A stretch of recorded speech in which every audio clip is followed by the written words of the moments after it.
Trey, start recording. All right, got it. I'd like to call the regularly scheduled Board of Selectmen meeting for Monday, November 21st, 2022 to order, being held in a hybrid fashion, which is legislative actions we've taken recently. First order of business is Pledge of Allegiance. Pledge allegiance to the flag of the United States of America and to the republic for which it stands, one nation, indivisible, with liberty and justice for all. All right, we have an item to add to the agenda, and that would be to authorize the superintendent to file grants for the following projects. HVAC grant for the Guilford Lakes HVAC project, which is paid out in May of 2021. Another HVAC grant for the Cox Elementary School HVAC project, which was bid out May 26, 2021. HVAC grant for Waldwood Middle School HVAC project, which is bid out April 20th, 2020. And the HVAC grant for the Cox and Guilford Lakes Boiler and Cooling Tower project, which is bid out on June 16th. Is there a motion to add? Yes, so moved. A second, we'll add it as item 4.2, since Cliff will be able to talk about it after he talks on this. Motion to add. Good. Any other comments or questions? Hearing none, let me try your minds. All in favor? Aye. Opposed, abstaining, recusals, hearing none, that motion carries. Okay, public forum. Is there anybody in the public forum who wishes to address the board? We have the largest attendance we've had since COVID. So it's nice to see so many faces That's out. great. Where are the Danishes? All right, so hearing none, let's move on to what's now the approved minutes of November 7th, 2022, regular meeting. Is there a motion? Make the motion to approve. A second? Second. Comments, questions, suggested changes or deletions? So I had a couple quick questions. One is in the second item, October 31 special meeting, the full paragraph, it says the town will be receiving an easement for the contribution toward that. I guess what they're saying is in exchange for the contribution, you get an easement. It just seems like it's a little bit reversed. Not the biggest deal, but it just confusing as it's structured. Okay, that was on item 2. Special meeting.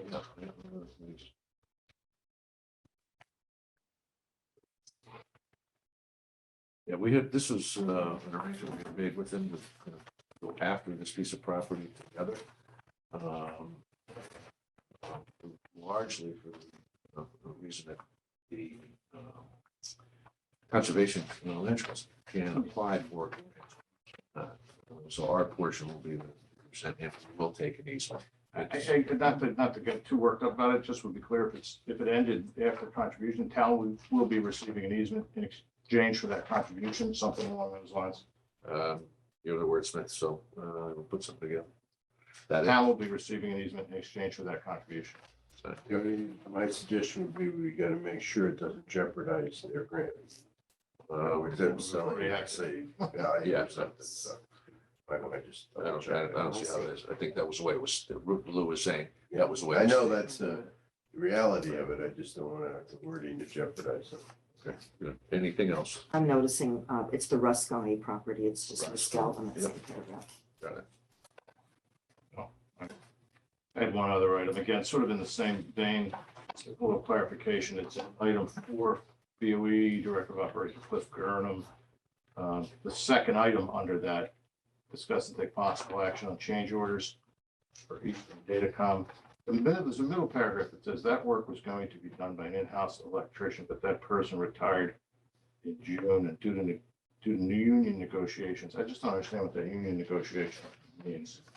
It's my understanding that in order, they have been unable to hire an electrician at the rates that are set in the current labor agreement between the Board of Education employees and the Board of Education itself. And so there were discussions that were entered into. I don't think it was full-blown negotiations to raise the salary on that position to attract an individual. So that was my follow-up, information I got to follow up after the fact. So apparently the union is unwilling to change the labor rates at this point. and the suspicion is that they want to reopen the entire contract. So So if that gets you where you want, then I'm fine. Yeah, I It's think- trying to I think the word negotiations might be a little strong, but Yeah. that is the word Cliff used. Okay. And we're reflecting. Okay. And, you know, but I think it was, in my understanding, it was more general discussions, not unlike what we authorized a meeting or two ago for us to enter into with some of our units. Okay, I then, in that case. I'll wait. Thanks. Anything else? Okay, is there a motion to approve the minutes with, as amended by Lou's language? I'll make my own motion to amend it. Thanks for supporting yourself. Second. Second. All right, anything further? Let me try your minds. All those in favor? Aye. All those abstaining, recusals, Abstain. abstaining, motion carries. Next up, Board of Education, Director of Facilities, Cliff Gurn. We have two pieces here. One is we just added 4.2, but 4.1 is consider and take possible action to contract with NTS for work in the Guilford High School upper turf field. Good morning, Cliff. Good morning. How are we doing this morning? Good, Thanks how for about having me. So this request is due to, unfortunately, we've had another seam let loose on the upper turf field.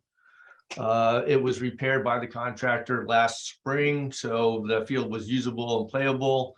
However, under the direction of our consultant, they feel it's best to do some testing on the turf material itself. So I did bring or have our consultant join us this morning, KVA. Eric Rose from KVA is also joining us to describe a little bit about the testing and what we're trying to achieve with that testing. So Eric, I don't know if you're unmuted. He looks unmuted. Eric, can you hear us? He's muted. Muted. Eric, you're still muted, I think. Thank you. Eric.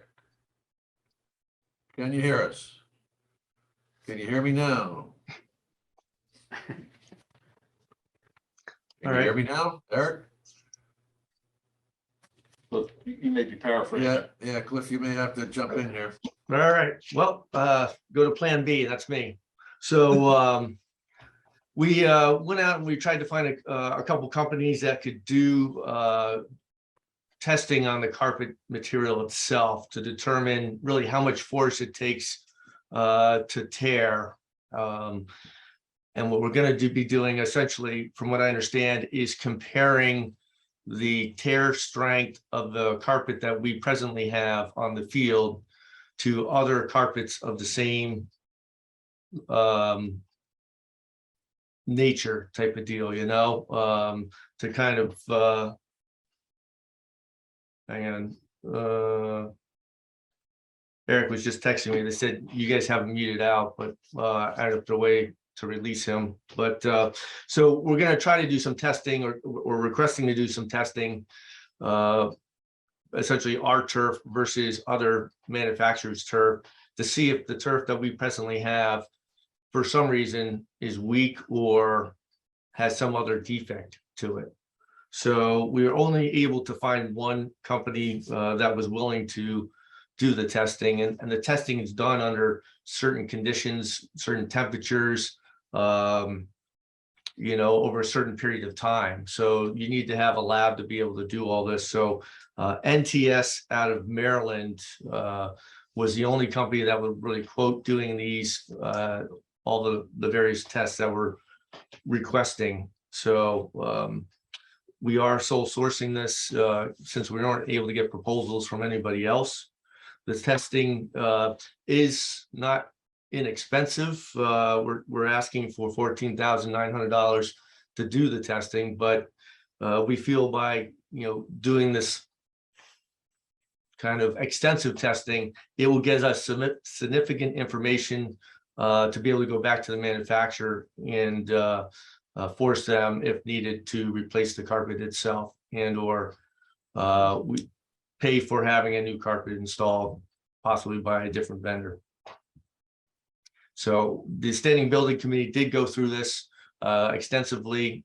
They spoke with the engineer on record, KVA, and they took them through the various tests and everything else. So they are recommending we move forward with NTS for $14,900.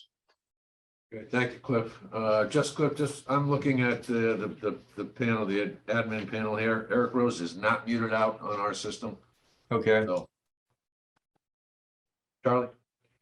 Cliff, do you feel confident that the specifications in the original bid were clear enough so that if we find that this turf is or doesn't meet those specifications, that we will be able to recoup this cost and any additional costs if necessary?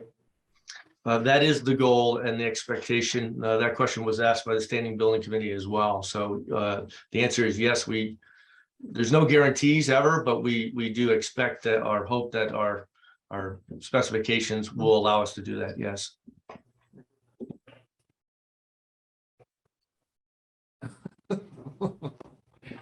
Cliff, just a quick, I mean, if they end up having to replace the field, that's Again, big, I mean, that's a danger. You start, tearing, we'll see Wednesday night, right? So, no, this is, it's not Wednesday. This is on the upper turf field. This is the one that has already been replaced once, right? So more like lacrosse and field hockey and whatever else they get up there. Yeah, and whoever else practices up there as well. So Cliff, just a Here the quick, drainage excuses started already. Cliff, you and I had some conversations about this offline, and at this point, we're not speculating what the problem is. That's why we're undergoing this kind of testing. Correct. Yep. And we're going to monitor the field throughout the winter to see if there's certain changes during storms, freeze up, things of that nature, to be able to, again, gain more information of why this has happened. Got it. Cliff, just one question. You indicate that this project is funded through the bond referendum in fiscal year 21-22. That was the bond project for the lower turf field, correct? Correct. Yes. So we're looking to, yes, utilize those funds. You got it.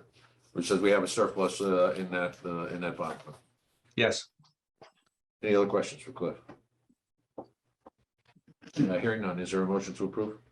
I'll move to approve that. A second? Second. Any further comments or questions?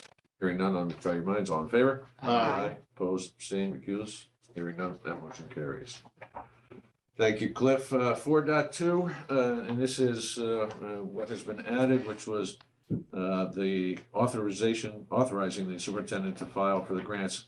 Can we make one motion? For Yes. I'll move the application of the $4 grand. All right, and is there a second? Second. Okay. Cliff, just quickly, is this the funds that have been made available recently? Yes, it's a recent grant that just came out a couple months ago that we're looking to hopefully be able to file at least one or two to up to all these projects, depending on how complex and what they'll let us do as far as the number of filings. So I'm trying to get approval to be able to do as many as possible. That could be one or it could be four, depending on what the state will allow us to do. But yeah, it's a recent grant that came out to allow us to get retroactive reimbursement for HVAC work. What would prevent us from applying for the grant? I mean, I can appreciate that, funds or whatever reason, they could just not grant the grant.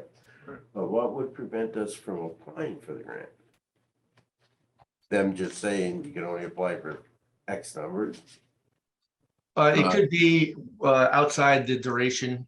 We have to really zoom in on all the criteria. Okay.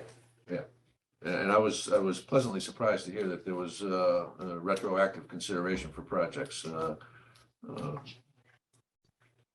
right, anything further? All right, motion and a second already. Any further comments or questions? Let me try your minds. Those in favor? Aye. Aye. Opposed, abstained, recusals, hearing none, motion carries. Okay, Cliff, thank you very much. Thank you. Have a great day and great holiday. Next up is item 5, remove from the table and take possible action on the tax abatement application. Is there a motion to remove from the table? So moved. And a second? Second. Let me try your minds. All in favor? Aye. That motion carries. Karen, you want to come up and? Good morning, everybody. Chris? Hello. Yeah. Chris, you're welcome to stay up as well. Okay. So for those who are, may not recall, we tabled this item last meeting. This was an application for tax abatement consistent with the tax abatement ordinance that we approved for affordable housing home ownership. And this is the first such application. And it has been, I wouldn't say painful, but it's been a little bit of back. Intense. Intense, yeah. Challenging. Challenging, right? Like anything, it's the first application and it's trying the processes that need to be in place to support the abatement. And those processes are important because it validates the financial data from the applicant and ensuring that it's consistent with our ordinance. So I'm going to hand it over to you guys. So this Want is, me to? Sure, go ahead. So I'm Chris Whitmer, Green Planet Company. We're developing the Great Hill Cottage community, which is just north of I-95 on State Street. There are 10 houses in the complex. We received a substantial subsidy from Department of Housing, DOH, for the project. They're all sort of pre-sold, and the income qualifications for that project are, according to DOH, 80 to 100% of the area median income, adjusted for family size. So our first applicant was a family of 3, I believe, and certainly met the criteria for, she's well below 80% of the area median income and could greatly benefit from a tax abatement for that particular property. So we sold 2 of the houses thus far. The first buyer was between the 80 and 100%, so didn't necessarily qualify at this stage, but the woman who's in question here and whose tax abatement we're discussing does. I don't know, do you want to add something to that? Sure, I mean, if you just want me to give some broad strokes to remind you about the ordinance. So the purpose was to track state statutes that define affordability and also use other towns that have done this as a model. So that's what we started with. And it gives, the way the ordinance is drafted, it gives the town the option of applying for reimbursement from the state. Obviously, you don't have to, but the conditions and terms of the ordinance would allow you to do that. So we basically said we want to target people who are 80% or below the area median income. That's the state's definition of affordable for this purpose. And there's a lot of definitions for different purposes. And that we would want the abatement to be approximately 5% of their, of someone who was at 80% of the area median income for their family size. So that kind of, instead of doing every individual's income every year, we just kind of targeted that goal of only having their taxes be 5% of their income at that level. So this applicant does qualify. We asked for all the supporting documentation. It's been provided. And yeah, I guess if you have any specific questions, I'm happy to try to answer them. Yes, thank you. Thank you so much. And all the information provided was great, so thanks. So in this case, in this specific case, it's essentially that the homeowner, and this is private home ownership.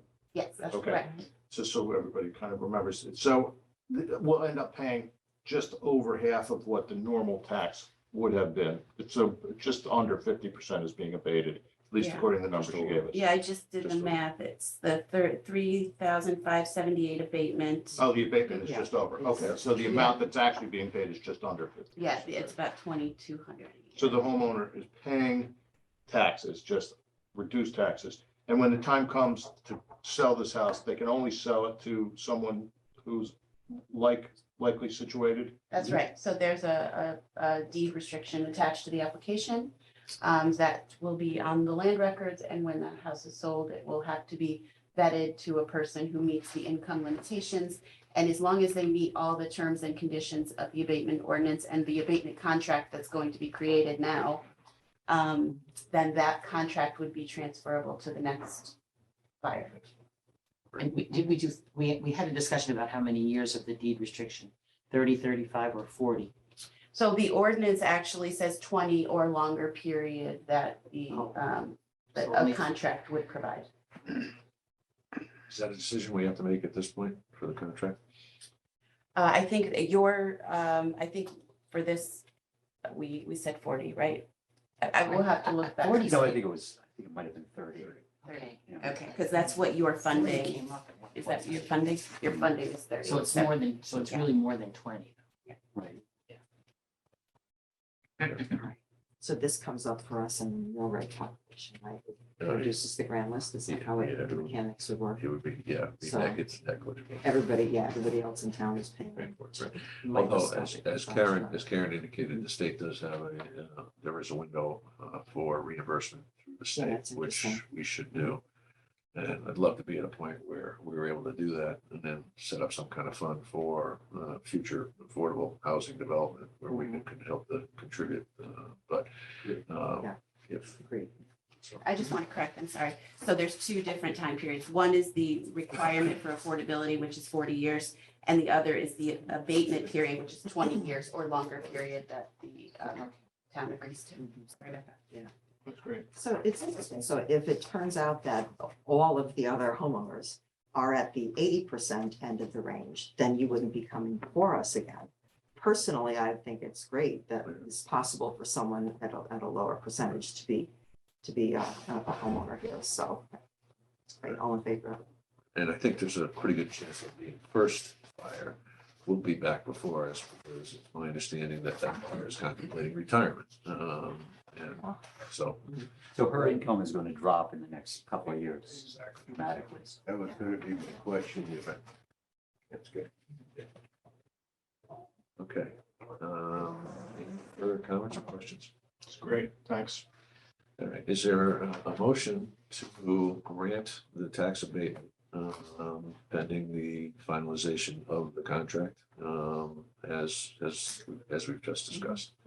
Motion. Second. Second, any further comments or questions? Charles? I mean, as taxes change in the future going forward, this is all based on percentages, so it isn't a finite number that's being abated.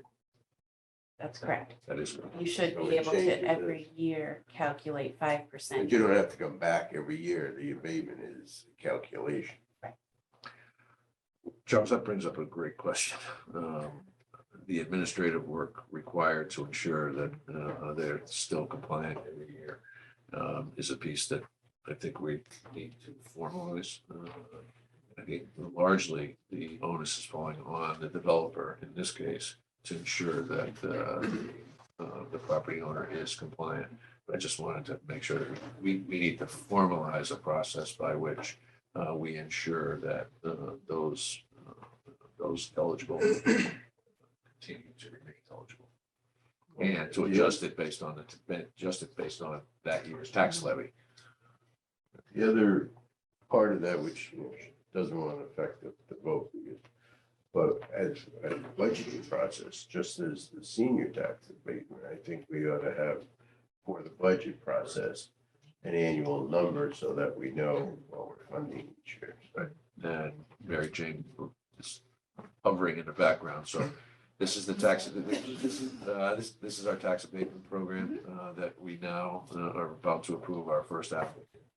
And as we go forward, as we do with our revenue projections, we need to make adjustments based on the various tax benefit programs that our community is entitled to. And as I'm often fond of saying, budgeting is an art, not a science. And it's, the accommodations we make for things like this and tax appeals, et cetera, quite honestly, $3,500 would get lost. So, but we will do it. We will. We'll definitely There's add, also times 8. We'll add a line. actually. Right. we'll add a Well, line going item forward, it into could it. be So we anything. should- So, you know, as a budgeting process, we have to be aware. We need a report. Yeah, agreed. And it sounds like everything's been really, so to this point, Yeah. very clearly laid out. So thanks, guys. Attorney Tech Barrett. that we are, we just push a button, right? Yeah. It's, I just want to add one thing. It is important to note that DOH, who's providing the subsidy for this program, will require us to annually recertify people. So it's sort of, we'll have that information as part of our program as well. So Great. That's a point. Oh, Yeah, basically the same thing. What we'll do is, we're in the process of getting a new assessor, but we, as town attorney, I'll keep track of this one in particular. Once to get this off the ground, make sure the calculation's done correctly. And then we'll land it in a place so that future processes are, streamlined and in the right office. Thanks, Pete. All right, anything further? No? Let me try your minds. All in favor? Aye. Opposed, abstained, recusals, hearing none, motion carried. Chris and Karen, thank you very much for your patience in working through this process. I think it's important for our community that we support affordable housing development and those who are living in those. It's a good start. Thank you all. thank you.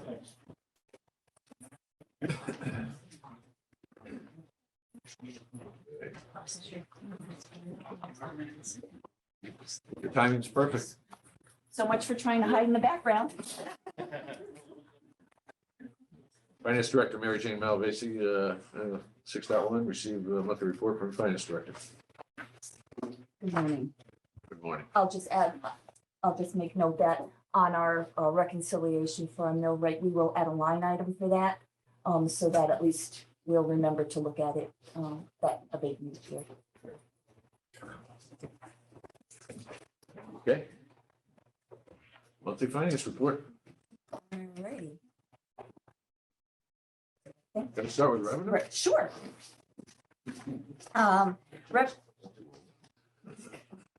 Too many years of that. Revenues are better this time than last year. We are 56% received compared to 54.9 last year. Tax collections remain steady. Higher interest rates are keeping the finance revenue very high. And I'm still looking at other opportunities to bring in even more. Golf revenue is at 69%. That translates to higher expenditures that we'll see through October. The police department, although a small portion of the overall budget, is still low due to less road work being contracted for special duty. Park and Rec, although only at 29.2, is trending almost 10% higher than last year. We adjusted that budget this year. Overall, no concerns on the revenue side at this point. Question on Park and Rec, the large portion of the revenue losses, that one church that used to rent every Sunday. It's not included in the budget. Yeah, Yeah, it wasn't, so No. that's already I contemplated. already took that out. Got it. Anybody else with questions on revenue? No? All right, let's talk about some expenses. Overall, our expenses are lower than last year at 37.7% spent at 33% through the year. I'd just like to note some departments.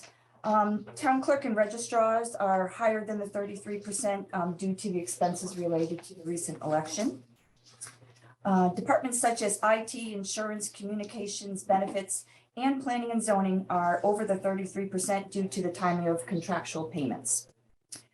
Public Works would be at 33%, and Youth and Family Services would be under 33% without their encumbrances. So those departments are also doing well. Okay. Historic District Commission, although a small budget, has some additional meetings, putting their salary for recording secretary already 50% expended for this year. Economic Development will be over this year. Madison paid more than their share of the Economic Development Director last year based on issues in the contract. So those funds were closed out to the fund balance last year, so I'll be requesting a transfer at year end to cover the difference. Golf is over due to the great weather through October. As you can see, we had tremendous revenue on that end. Health is over due to the timing of anticipated grant reimbursements. The health department still has a number of grants that covers some of those salaries, and we just haven't seen those reimbursements yet. So that's why they are higher. Park and Rec would be at 36.7% without purchase orders. Vehicle maintenance is very high due to a few things. They had a couple extraordinary expenses, but they're getting all of their vehicles ready for snow. So a lot of the expenses are out already. I want to talk about the fire department. Just want to note that the fire chief, the deputy chief, and I speak regularly about their department, and we will report every month to be sure that things are on track. Currently, the fire department has 2 people out on long-term workers' comp.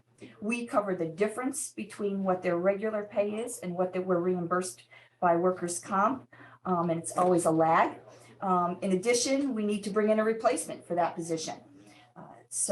But without purchase orders, the fire department would be at 34.9% spent, and salaries just by themselves are at 34%, just 1% over where they should be. So far, I think we're doing a good job of keeping those expenses down. Thank you for highlighting that, and I think when last we talked, I want to congratulate the leadership chief, deputy chief, these part-time firefighters to fill those positions as opposed to using overtime at time and a half, but depends on what Garcia did. But I think that's been pretty effective. And I believe last week I signed another personal activity form where we hired one of those part-time into a full-time position. So the process is working well. Any other questions or expenses? No? Yeah, almost every department. Anything on the special fund warrants or the regular warrants? No, I'm sure we'll get those questions tonight. Board of Finance meeting. Medical, I'll take projection. Claims so far through October are approximately 20% lower than our budget. We're still early in the year. We're watching it very closely to see how this evolves. We have 3 members in catastrophic claims, with one of them over the $150,000 mark, which accounts for the $16,000 in the amount covered by the ISL. Our estimated fund balance at year end is $5.7 million, but we do anticipate that this will be finally I'll call it a more normal year, where people are using their benefits and paying their deductibles early in the year, and then once those deductibles are expended, the town picks up after that. So that's what we're anticipating. Last year, we saw a significant volatility in the first 4 months, right? We had a month where we were at 1.5, and then we had another where we were at 571. Yeah, this year's a little more steady, more consistent. That's why we're, like I always say, we don't have a crystal ball for a medical fund, but we can only speculate by looking at the data. And the current projected surplus for this fiscal year is 945,000, which, as you said, may or may not hold. Right. Mary Jane, I'm sorry, but I think I've asked this before. Why does the admin number vary month to month? Because some of our fees are quarterly, Okay. and some of them are based on a percentage of claims, especially in the prescription area. So there's a variation each month. Okay. Okay, further? No. Okay. All right. Item 2, discuss and take possible action on a resolution to transfer unexpended funds between projects and to close out completed projects. Is there a motion to come? Is there a motion for that? We'll have the discussion after the motion. Sure. I'll make Is there a second? Second. All right. MJ? So this is a continued attempt on my part to close out many of our bond projects as we complete them so that we're not carrying money here and there. So our bond council did put this together based on our numbers. So we have the first four are the ones that we were closing out. There are some small, very small adjustments to those amounts which we balance out to other projects. So we're looking for the emergency services upgrades and acquisitions back from fiscal year 11-12. Education improvements at various schools from fiscal year 12-13. Emergency services, town vehicles and equipment fiscal year 13-14. And improvements to town facilities fiscal year 17 and 18. So 4 more projects that will come off the spreadsheets. Any comments or questions? MJ, nice work on cleaning those up.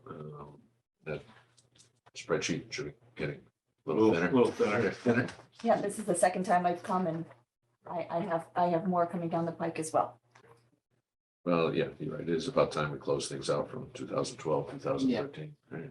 Although, quite honestly, the way bond questions are written, it allows us the leeway to continue to fund projects or similar like projects from that are consistent with the original intent. So, Right. We're just really trying to close out the earliest ones first. So if we can use the funds, you use the earliest ones as all right, thank you. All right. Anything further? Let me try your minds. All those in favor? I, Opposed, abstaining, recusals, hearing none, motion carried.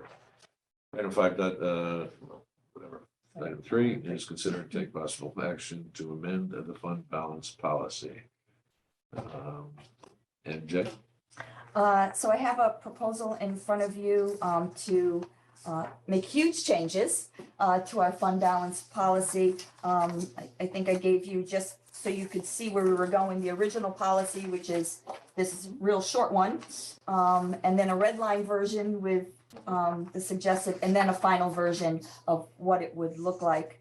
My revised fund balance policy does 2 major things. It boosts the fund balance policy by explaining the different fund balances that we're allowed to use instead of just leaving it open-ended. So that's the major, under procedures, the major part of the item, so that as we are, and we will be a little bit later on in the agenda, as we are moving money from undesignated fund into others, these are the classifications, these are why and how and what we can put into those classifications and how you can then use them. Some of them, have greater restrictions. These are right from GASB, pulled right from the regulations that we follow. The other item that Matt and I have had extensive conversations over is to increase the percentage that we want to keep in our unassigned fund balance.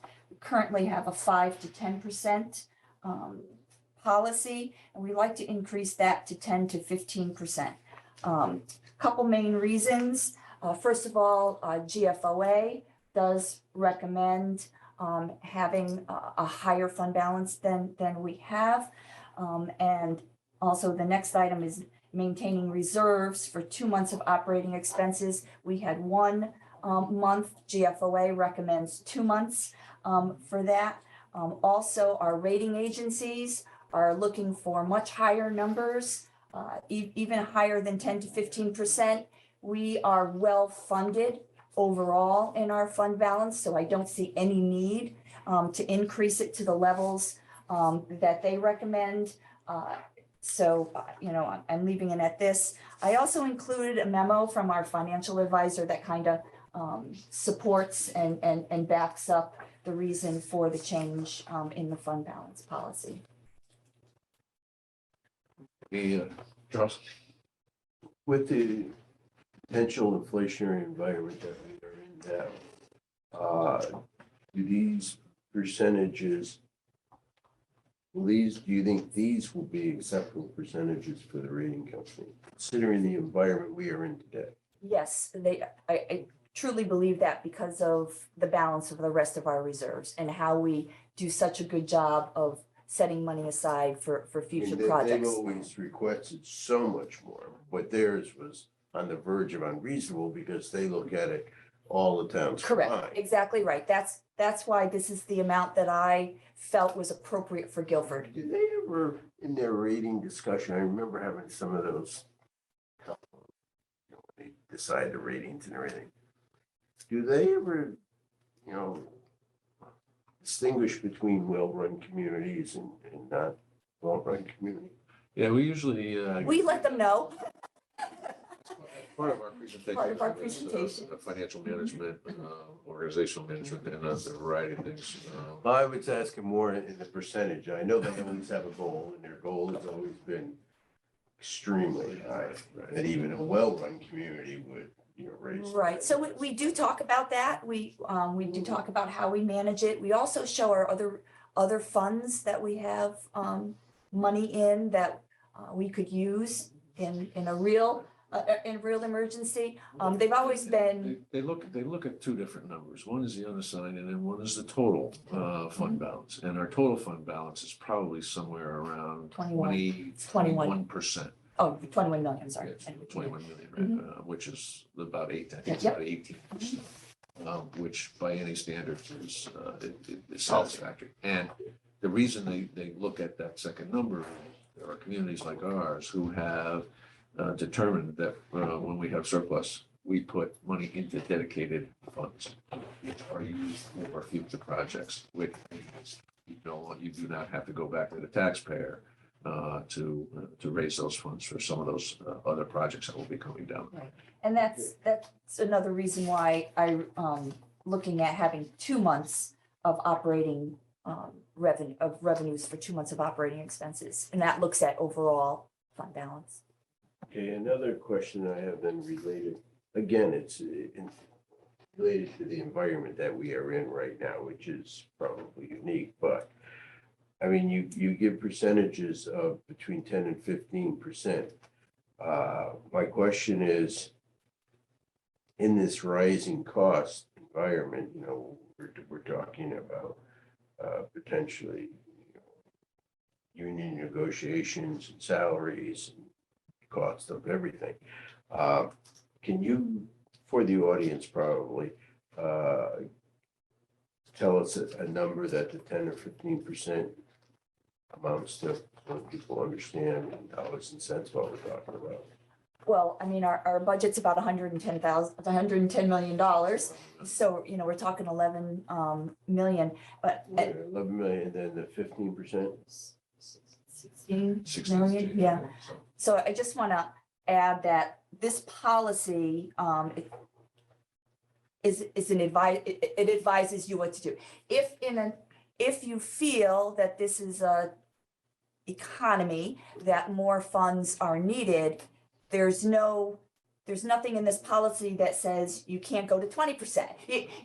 This is just a guide. Really, the goal is not to go less. The goal is really not to go less as opposed to, I just wanted, going into budget season and everything, because Correct. it is always part of the discussion. We are looking at $16 million undesignated fund balance. That represents 1 to 2 months of cost. Operation. Okay, and that's the policy that, we're looking at. And No, 16 would not get you to 2 months. Just to do the straight math, 110 is about 9, so we would need 18 million, which is the number that. Well, if anything, around we're on the 21 low with the- side of the most dire situation. And quite honestly, the inflationary pressure would be on our total budget size, which means in order to maintain that range, we need to add more each year. So assuming you have for argument's sake, say you have $1 million increase in your expenditures, all right? Well, you need to find in the following year another $100,000. to And put none in of it there. happens in any one month. I mean, it's. But we can't budget for that. No. Right? No, We're not allowed no, to do you're that. not allowed to budget for So surplus. we have to have built-in savings. There are ways you can do it, but you're not allowed to budget for surplus. That is not allowed under the guidelines. Yeah. Exactly. Mhm. I have a couple of quick questions. Certainly. You all set? Yeah. So for practical purposes, we've been over 10% for the past several years. Well, we're at 11.4 as of the 2021 audit. Mhm. And we have managed for several years to put additional funds into surplus. So It's this on the is, agenda today. okay. Your helpful data that present presentation. So and this is money that's not just sort of sitting on the sidelines because we like to have money sitting on the sidelines. I mean, I recognize it's tax dollars, but it's an obligation of the town to run things in a prudent fashion. There's outside agencies looking at us, making sure we're doing all this, right? Right, so when we were in the midst of COVID, Yeah. we were able to manage, we didn't have to shut anything down. We had the capacity to continue. When this board made the decision to allow taxpayers to hold off for 3 months paying their taxes, we got low. We used that fund balance, but it was there for that purpose. That's what it's for. It's not just to sit on the sidelines, and it's earning that interest money that I'm bringing in. But that's what it's for. If not for that percentage in fund balance, we really could have had a problem during COVID, and we talked every month, if not week, about where we stood with the funds and watched them very closely. But we were able to manage the town and do all we did for the community without having to hold back. And we didn't have to lay off any. No, absolutely not. No. The old term unreserved, is that exactly the same as the new term unreserved? Correct. It's just a new terminology. All right. Because the GASB considers you assigning money somewhere else, so it's unassigned. So they just, and changed all the wording of the terminology, but the descriptions of all of those items have not changed. Okay, and GFOA does recommend 10 to 15. Yes, correct. Yes, on average, overall. What do you need from us to? Anything else? Just a motion to approve the. Yeah, and it goes to the Board of Finance, and it goes to the Board of Finance this evening. So essentially, we're approving the red line. Yes, yeah, well, that's why, I hope that was helpful. I was just trying to, I'll move it. Is there a second? Second. Anything further? Let me try your minds. All in favor? Aye. Opposed, same recusals, that motion carries. MJ, item 4, consider to take possible action to authorize transfers undesignated fund balance as of June 30th, 2022. I think we tipped our hand last Tuesday at the capital budget meeting, only so that wasn't brand new. MJ. all right, so I'm just gonna share with you some of the data that I shared with Matt before these decisions were made. As I noted, we were at 11.4%. In order to stay at that level after June 30, 2022, we would need to add $201,000 into our unassigned fund balance to keep that 11.4. We chose a percentage of 12.5, which is between what we're recommending in the fund balance.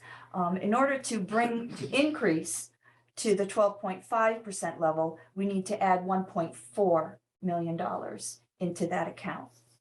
I have a balance still unaudited of $2.6 million surplus at the end of 2022, made up mostly, if not all, of revenue. So we have some requests, and we're going to refer right back to our fancy capital plan here. The first one is Safe Streets. So Matt, do you want to talk about the need for the 200,000 in Safe Streets? Because I don't have that All one. right, as you may recall, the task force did a terrific job, the consultant brought forward a number of potential solutions, which we have not explicitly agreed, excuse me, which we have not explicitly agreed upon in terms of timing, et cetera, but this gives some funding so that the recommendations included in that report, as well as some other areas of the budget, we'll be able to actually do something with that report, and as opposed to some reports which over time have often sat on a shelf and collected dust. So this puts some teeth behind it and gives a commitment that we are willing to start to move forward to make our communities safer. All I need to say is there's a horrific cycling accident on Route 146 a week and a half ago.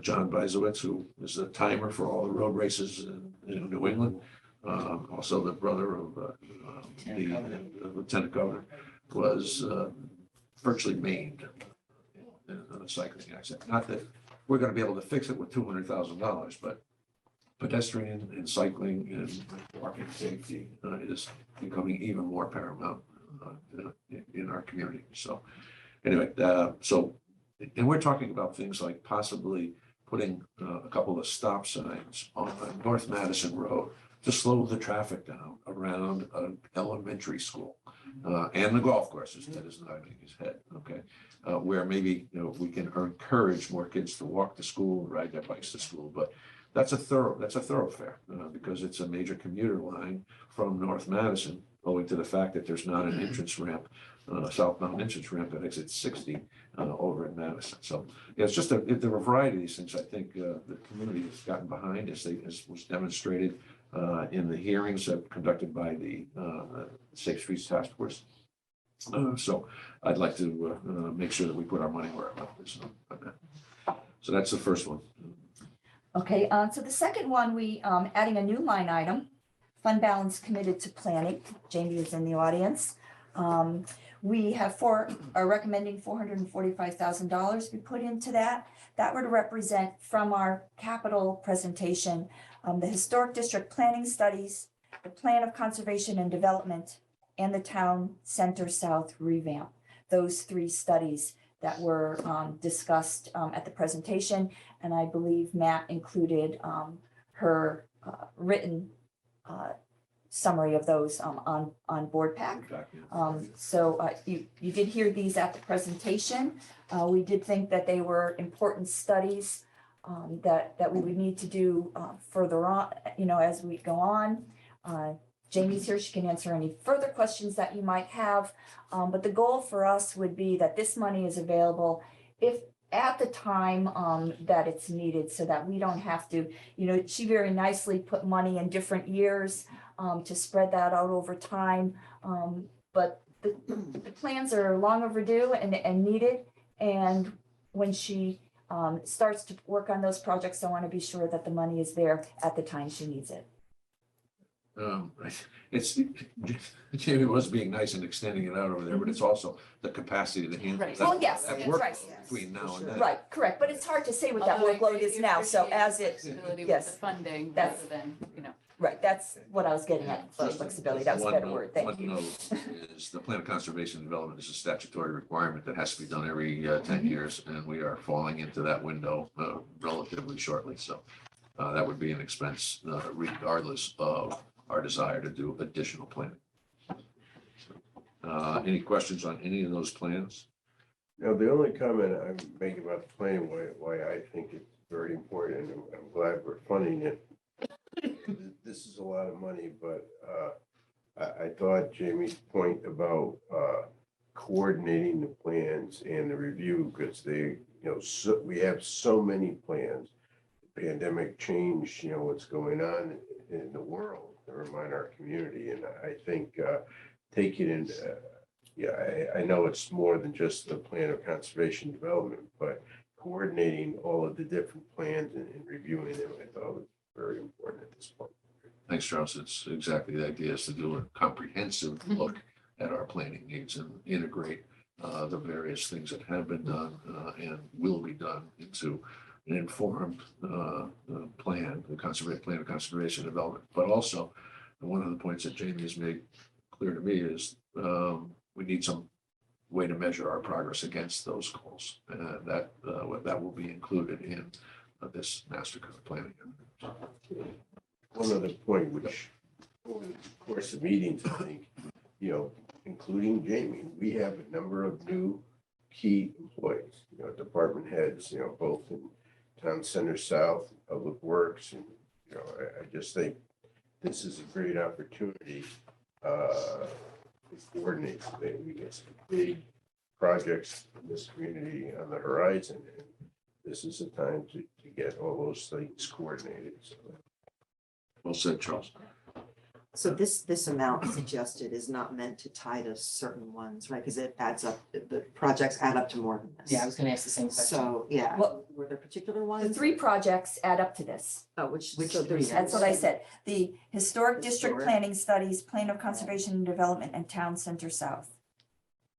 This was just Jamie's presentation for her capital budget. Right. Gotcha, of okay, so which s- we're taking pieces and moving. Yes, okay. All right, so skip over Route 1. That was the problem I was having. Okay, yeah, we did not, Okay. All right. And that's smaller. we could, I mean, the number is up to you guys. I was just trying to come up with, the total is overall is It what I'm looking doesn't for. need to be for specific components of it. It's just. Not the not amount that we specifically. decide to Then commit put- to Right. planning. Yes. Yeah. Right, it's set aside for planning, but And the those are Board of separate Selectmen and the things. Board of Finance have the autonomy to use it for whatever projects, or to move that money into something else, through motions such as hopefully you'll make today. And that small amount of the software program, ARC. Oh. ARC, GIS, GIS. that was gonna be moved into operating. Yeah, we'll probably move that into operating anyway, so yeah, that, I certainly wouldn't put that in here. Okay. All set on planning? Yep.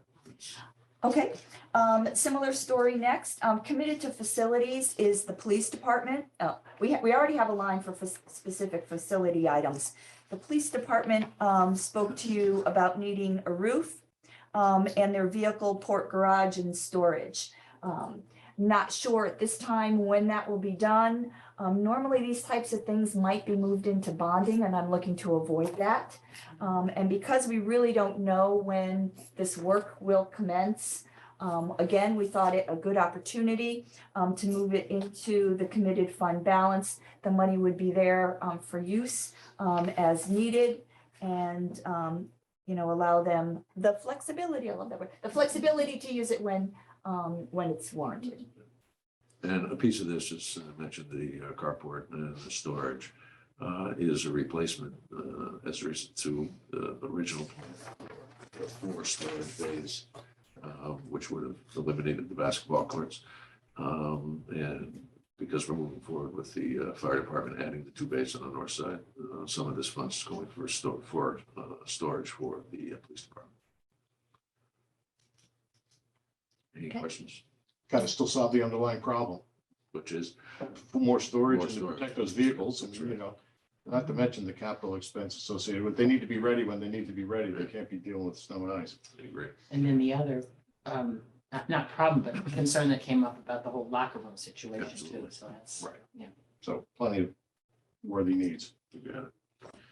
All right, sidewalks and And the pedestrian. last one, Janice is in the audience as well. Committed to sidewalks and pedestrian improvements, $275,000. Again, as part of the capital plan that was brought forward to you. She has sidewalk expansion of Route 1 and the pedestrian improvements at Hubbard Road. So we chose these 2 projects to move into fund balance. So again, she could do that as I'm looking at the capital plan. I know that you're not, but the sidewalk expansion for Route 1, she had spread out over 3 years. Again, this would allow her to use the funds as they are warranted and needed throughout the project. And what's the Hubbard Road? Janice is here. She can, If you recall, the Route 77 project connected up to Hubbard Road. Yeah. To the town center. And this would be to extend sidewalks or some other pedestrian access along the north side of Hubbard Road.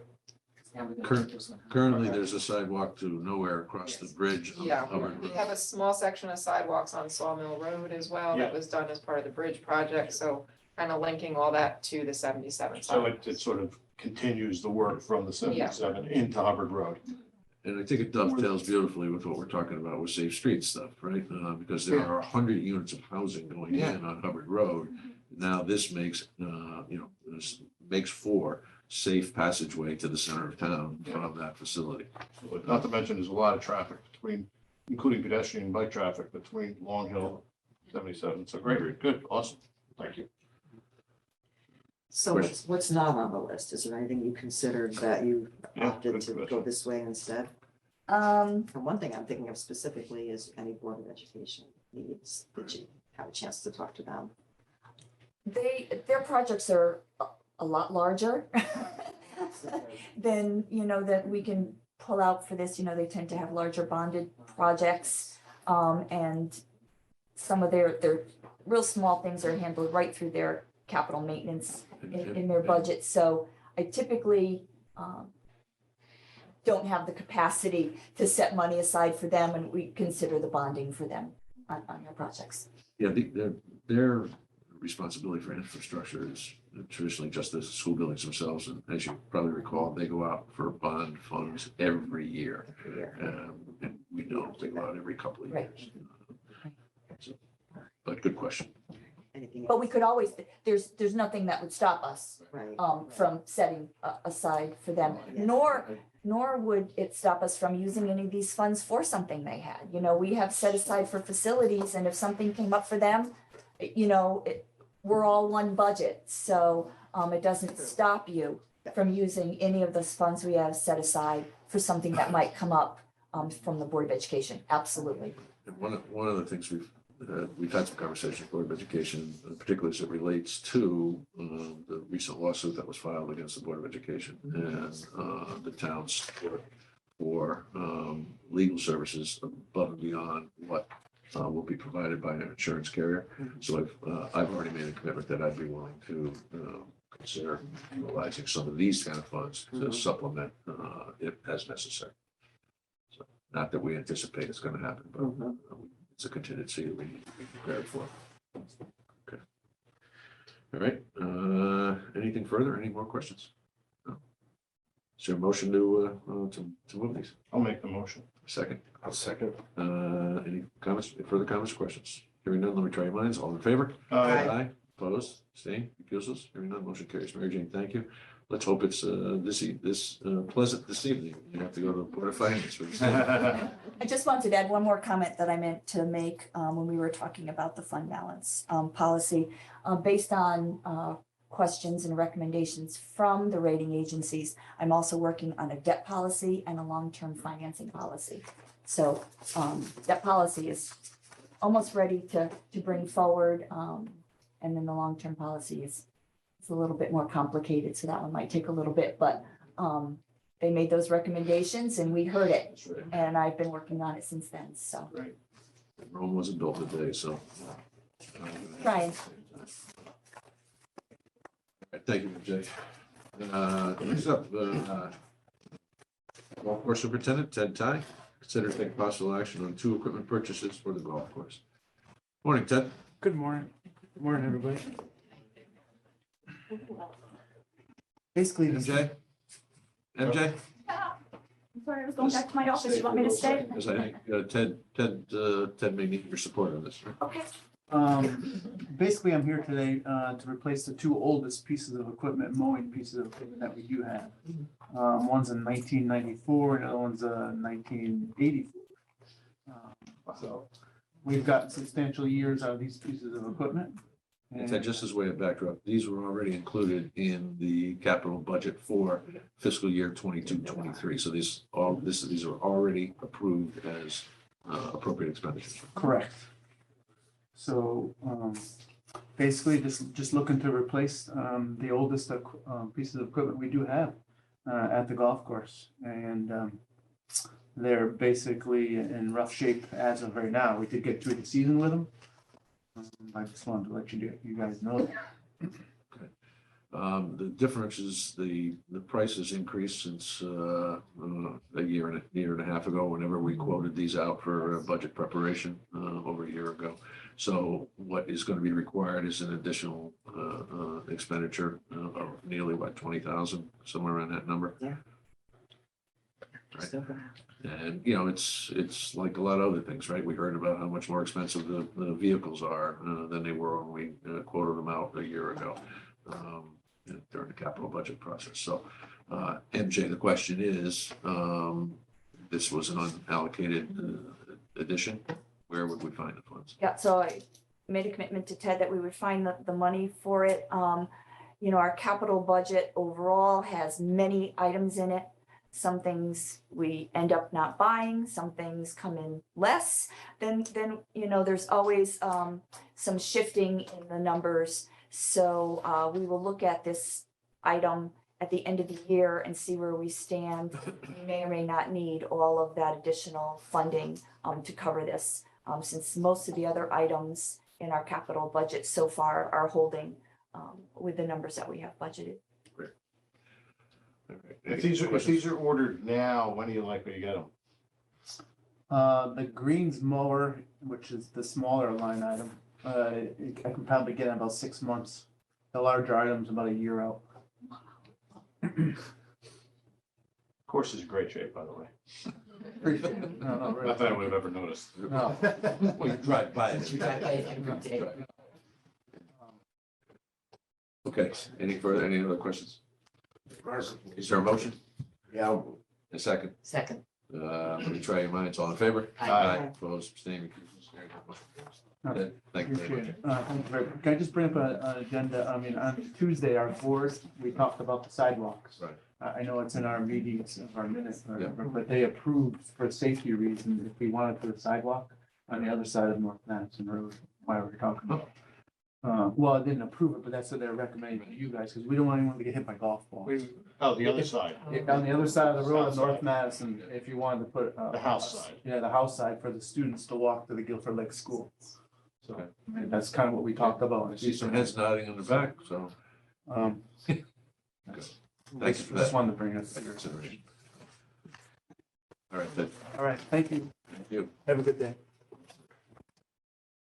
Item 9, Parks and Recreation. Rick Maynard is not able to attend owing to the fact that he's taking care of a barking knee that he should have had done 15 years ago. And we wish him well in his recovery. This is in response to a conversation we had last Tuesday at the capital budget presentation when Rick advised that there was a dangerous potential tripping hazard at the community center. It is something that I think we need to address immediately. We have the population that most often utilizes that facility is an elderly population. And stability is not always what it would want to be. So I think I had a conversation with Rick. I also talked to Pete, and given the fact that we have identified this as a hazard already, and it's publicly, we have identified as a hazard, we need to take care of it. And the methodology that Rick talked about last week is one that supports the underside of the sidewalks, right? So Todd, you want to? Yeah, so I brought some copies, pass those around.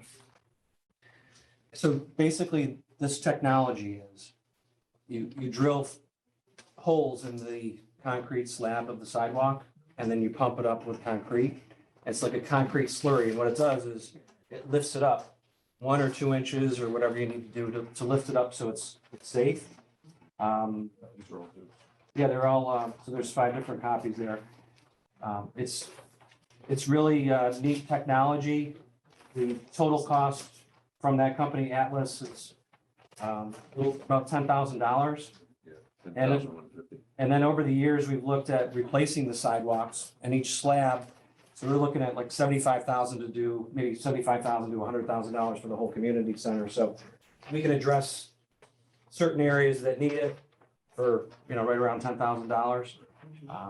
I did talk to the company, and, so we do need to jump on this really quick because of weather. But I did talk to them, and if you think it's a good idea, I think it's a great idea, but if we can get them out here sooner than later. All right, is there a motion to approve for discussion purposes? And a second? Second. I just would say one thing, on the bill, Rick didn't put this in his write-up, but on the bill, they've got the tax in there, so I just want to be sure that. Oh, we will make sure that's it. Yep.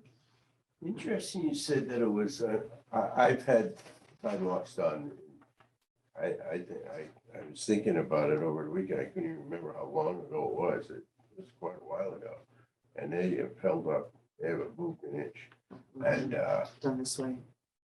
well, that was my one question. Mine, you said it's cement slurry, whatever the product is, I don't know. Mine wasn't cement, it was some other chemical product. But it hasn't moved. And it's, I'm saying in excess of 5 years, they have not moved, number one. And they can raise them to within, I mean, they just keep pumping until they are perfectly level. So it is pretty remarkable process.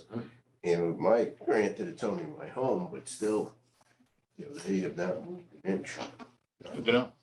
And like you, one of the locations in town, right in front of the Guilford Funeral Home, they just did this a couple years ago. So, and they look great, so.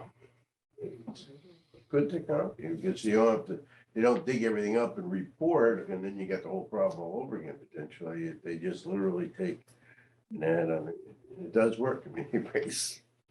Well, I think it's, It's like- I think if it does work, it could also help us in some other areas around town where we've identified. That doesn't I know Janice is very good at identifying and repairing and doing what she can, but for, you know, temporary measures, and perhaps a less expensive vehicle in some instances, we might want to consider it. So I think this would be a good test case for us. Yeah, the town used it in front of the funeral home because they came to us with that problem, but the concrete was in good shape, so. And it's a more cost-effective way, and it also causes a lot less disruption for tearing up and replacing with new, so. Excellent. It's a good avenue. Right. Yeah. Yes. I just wanted to note that it was going to be my recommendation to use prior committed funds for facilities that we've put aside for just this type of purpose. Okay. Do we have a motion? Charles did? Right, yeah. All right. Anything further? Try your minds. All in favor? Aye. Opposed, same because motion carries. Thank you very much. All right, thanks. Thanks. Item 10. 10.1, consider and take possible action on a resolution for a supplemental certified local government grant application. Jamie. Great, thank you. Morning. Morning.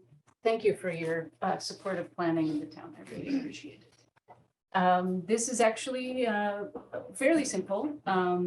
As I had put forth in the capital budget process and also in some of the funds that you just voted to move. This is basically a certified resolution to be able to sign contracts as a grantee of the State Historic Preservation Office. So this is just a way, I hope, to have 2 grant applications submitted to the State Historic Preservation Office by December 4th. We're aiming for that. And I'm writing it in collaboration with the members of the Historic District Commission. It's 2 studies, basically. One is a redevelopment feasibility study for 78 Boston Street, the building at the corner of Graves and Boston. And the second is, it's morphing, but it's basically a study of the historic district and all of the town-owned facilities within the historic district. We're hoping to continue the good work of the Guilford Facilities Task Force. They gave some preliminary report, I think in 2020, and this would be continuing that work. We're also hoping to do some wayfinding signage and creative placemaking. So to sort of understand and study how the public moves sort of through what one refers to as a critical pathway of circulation through the historic district. And that has a lot to do with universal design and accessibility. If you look at some of the shops along Whitfield Street, there is sort of the one step up to get in. So we're trying to think about, you know, how can we allow all bodies to take one path in and around the historic district. So that study's got kind of 3 components to it. But the full budget that you can request from the State Historic Preservation Office is $30,000. That requires 100% match from the town. So we're going to go for all that we can. and hope for two $60,000 grants. Great. Great. Thank you. Any comments or questions? Is there a motion? Yeah, I'll make a motion. Let me try your minds. All in favor? Aye. Opposed, abstaining, recusals, hearing none, motion carried. Fantastic, thank you. Thank That was you. easy. Yeah. That was easy. It's all good. Exactly. Item 10, town engineer, Janice Blasiak. And Tenet 1, consider and take possible action to waive the requirement for a performance bond for the Boston Street 146 sidewalk extension. Floor is yours. So this project, as you know, we awarded the contract and then they were required to get an encroachment permit from the DOT. And it became apparent to me that they were then required to also post a full bond with the DOT for that encroachment permit, which seemed silly. So I asked for, you know, a way we could remedy this, that pose it to the DOT, and they had explained that in the past. You know, they won't waive the requirement for the performance bond, so the consideration would be on our part to waive it. I did review it with Peter Barrett, and we would still retain the payment bond, which is part of our contract requirements, but in this case, we would waive, if with your approval, the performance bond so that it's not duplicative for the contractor to have to post two bonds for the same project. All the work is within the state right of way, so there's no real, you know, so the bond that the state holds would cover the project entirely. Is there a motion? So moved. Just a second. Any further discussion, Charles? There's no real risk to the town. at this point. Almost like a double bond. It's a double bond right now, so it would be, you know, just to make sure we still have a bond in place, but it would be held by DOT instead of us in this case. And we could make a claim against that bond if necessary. Yes, because the permit that the bond is posted for with DOT is for the project that we have contracted with the contractor for and for that same contractor. I agree wholeheartedly with this. Seems like it's sensible. So moving forward, when we have other sidewalk projects that are all fully in the state right away, we should contemplate that at the outset on the bid bond. perhaps. It depends. I mean, So it depends on this, on the funding, like, so for instance, Route 77 did not require an encroachment permit because it was a federally funded project overseen by DOT. Although it being a municipal project with the contracts with us, they were not required to have an encroachment permit because under that program of funding, it's not required. Unbeknownst to me, with this connectivity grant, it is a requirement to have the encroachment permit, and they won't waive on their end the requirement for the bond. So it's kind of, it's very unique to whatever the funding source is. So it's something we'll certainly have to look forward to ahead of, not, you know, having not realized it prior to putting the project out to bid. This would be a duplicative, you know, bonding experience for the contractor. Other than the additional administrative expense and time that you had to put into this, though, that this doesn't prejudice the project moving forward in any way. No. When do you, I know you told us, but when do you expect to start that again? It'll probably start in the spring, given Yeah, the it's too temperatures late. we're at now. They may do some tree cutting this year, just for some prep work, but that's about it. I can't wait for those calls. Janice and I have swapped emails on this and talked and, I support this. There's a slight difference in the value. I don't know if you've already talked about that. The performance, we require a performance bond anytime it's over $100,000. Interestingly, our policy says that a performance bond shall be posted. Doesn't actually say the town has to be the one named in it. So this is potentially an overkill to ask for a waiver, but my recollection is the performance bond is just slightly less than the cost of the project here, so the waiver is in order anyway. But I think you're. Yeah, the difference is it's like $389 for the contract cost. The performance bond they have with the state, I believe, is $360, which in my opinion is close enough in terms of the value of the work to be done. Thanks for mentioning the connectivity grant. That was a grant that was obtained, 4 years ago? I think it was. 4 or 5 years ago. And finally, we're getting to utilize it. One of the interesting things about the connectivity grant is you can't apply for another one until you finish any connectivity grant. So getting this done will allow us to start to apply for additional connectivity grant funds. All right, anything further? Let me try your minds, all in favor? Aye. Abstaining, recusals, hearing none, motion carries. Thank you. Have a good day. Item 11, consider and take possible action to authorize the first selectman to award the fuel bid when bids are open in early December. Just to give you a background, we go out every year. We have 1 hour after the bids are opened to select a vendor because the spot market oil prices are that sensitive. Unfortunately, we're going out at not a very advantageous time.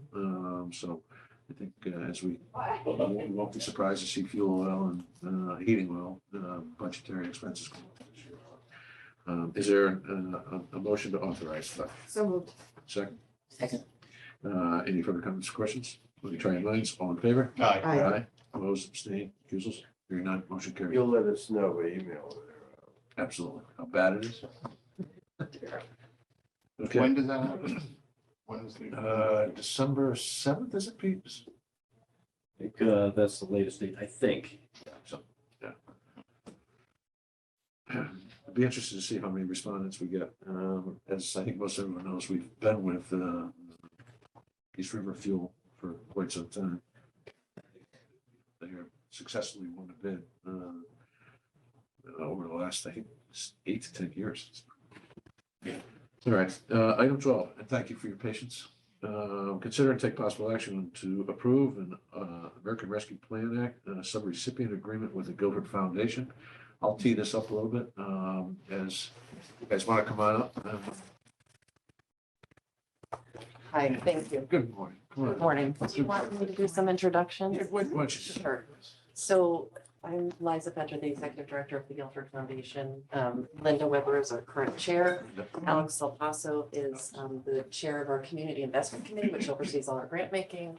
We also have George Krifta, who is our hopeful contractor. Yep. And then we also have Maggie Moffett, who is on our board. Chris Hodgson is also on our board and has helped us with the legal work. That's right. Even though I think I'm an expert at everything we do because of lawyers. I play one on TV all the time, and he always yells at me. So, just for those in the audience, or as a refresher for all of us, we have still a significant amount of American Rescue Plan funds that we want to put back into the community. I think we've talked about this over some time. And I was, Liza and I first started having conversations about this quite a while ago. And we're finally at a point where we think we have a mechanism to put in place that will allow the Guilford Foundation to act as a coordinator in determining which nonprofits in our community are deserving of or need assistance as it relates to COVID and or long-term needs as it relates to impacts of COVID and changes in COVID. And also one last one, which I'm not sure we're going to contemplate in this particular one, is how do we identify emerging needs? What are the most emergent needs for our community? The cat out of the bag, one of them that we've talked about already is daycare. We have a huge shortage of daycare in this community. So these are, this plan that we're asking you to consider today is, and this is, by the way, this is all contemplated in the American Rescue Plan Act, having this sub-recipient agreement. So we are basically giving the money to the Guilford Foundation. They will determine the most appropriate distribution of those funds. Reporting back to us, because there are still some federal requirements in terms of reporting on this. I was fortunate enough to have a conversation with one of my peers up in the northern part of the state, Jason Bowser, who said that who had implemented a project similar to this in East Windsor, but it included businesses as well as nonprofits.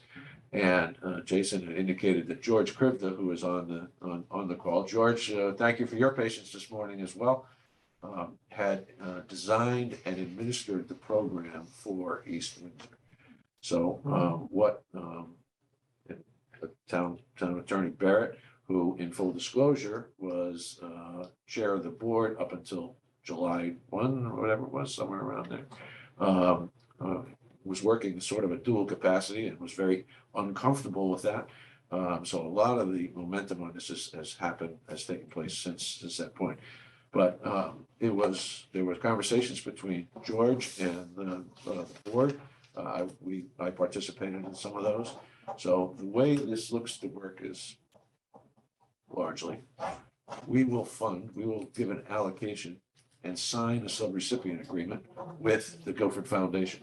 The Guilford Foundation will in turn contract with George Cribben to help design and to monitor and to basically administer that program with the assistance of the Guilford Foundation and their staff.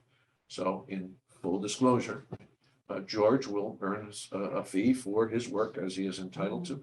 There will also be an administrative fee that the Guilford Foundation will receive. There will be minor. Pete can talk to some of the details on it. And this is consistent with the American Rescue Plan guidelines in terms of administration of grant programs.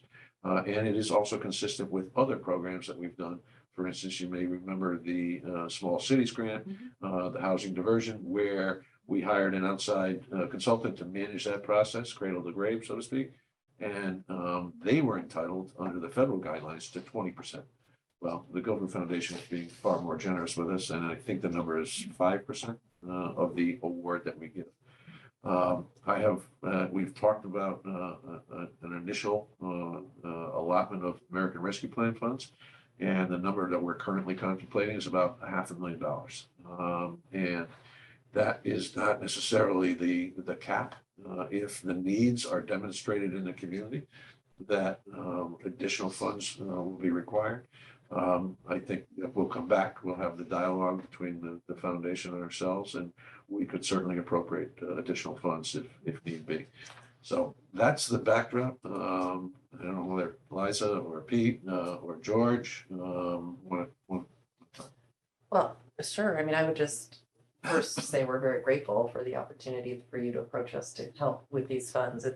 These kinds of dollars are really transformational for our nonprofit organization. So as a sort of a background, our foundation this year will distribute about $270,000 into the community, and that's through grant making, scholarships, and other kind of leadership awards. So 500,000 is a significant increase to these organizations, and we are looking forward to a process that's very thoughtful, that really brings the organizations together to say this is a real one-time opportunity for some significant funds that might address some of the challenges you faced during COVID. And Alex is the chair of that community investment committee, and he really provides an incredible leadership around making sure that we have sort of our priorities, our systems are all in place. So we look forward, it will be a challenge for us. So we will need to hire an additional help, particularly administrative. But what we're able to provide already is different, I think, to what George experienced in East Windsor. We have an application process. It's online. We have great conversation and relationships with the local organizations that could qualify for this. We have a very systematic process of making sure that they qualify under the IRS code, under the, and with George's help, which will be really critical, what these particular funds are allowed to do, so that we're completely covered in terms of what we're allowed to do. And at the same time, use this in a way to encourage our organizations to think a little bit more boldly about how they can invest these dollars to help support our community. So we're really excited about it. It will be a challenge, but I think we're really looking forward to it. I don't know if Alex or Linda, you want to add anything? Yeah, I'll just speak a little bit on the process. So about 3 years ago, we redesigned our process to be just preparing for growth, because the foundation has grown significantly over the past 6-7 years. In that process, we deployed technology systems that gave us a greater capacity, which allows us to focus on more thoughtful discussions as we're really diving into each of these grants. Where George is going to help us is structuring the interface with the town, the federal requirements, because we are like, for all intents and purposes, what we do is we're accountable to our donor base, but we want to make sure that we're accountable to the town. Additionally, as we've been having conversations, we're going to run this as a separate CIC initiative, our Community Investment Committee initiative, separate from our grant making that we currently do. So we can make sure that the attention goes to what we want it to go to for the programs, and then make sure nothing gets muddied in the water.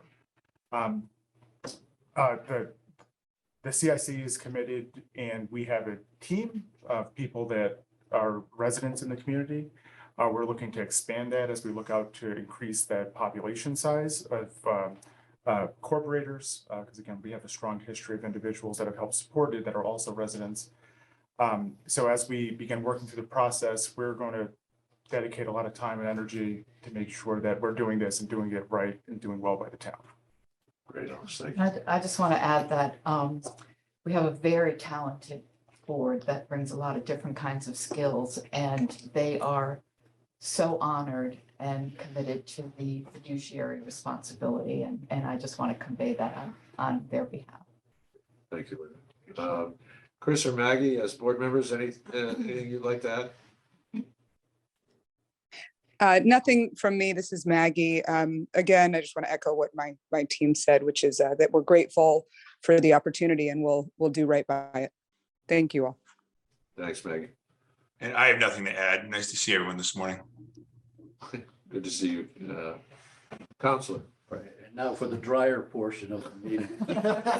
So, May I just say something? Yes, sir. I didn't read every word in this agreement, but one paragraph stood out here where, and I think you said this, but I just wanted to say it for myself and for the larger group. Where it says, whereas the town has determined that engaging with the subrecipient will lead efficiencies in time and process with the identification and implementation of suitable nonprofit programs and furtherance of the objectives of ARPA, that would not be available to the town acting on its own. So that's one of the reasons that that's key reason for this partnership, right?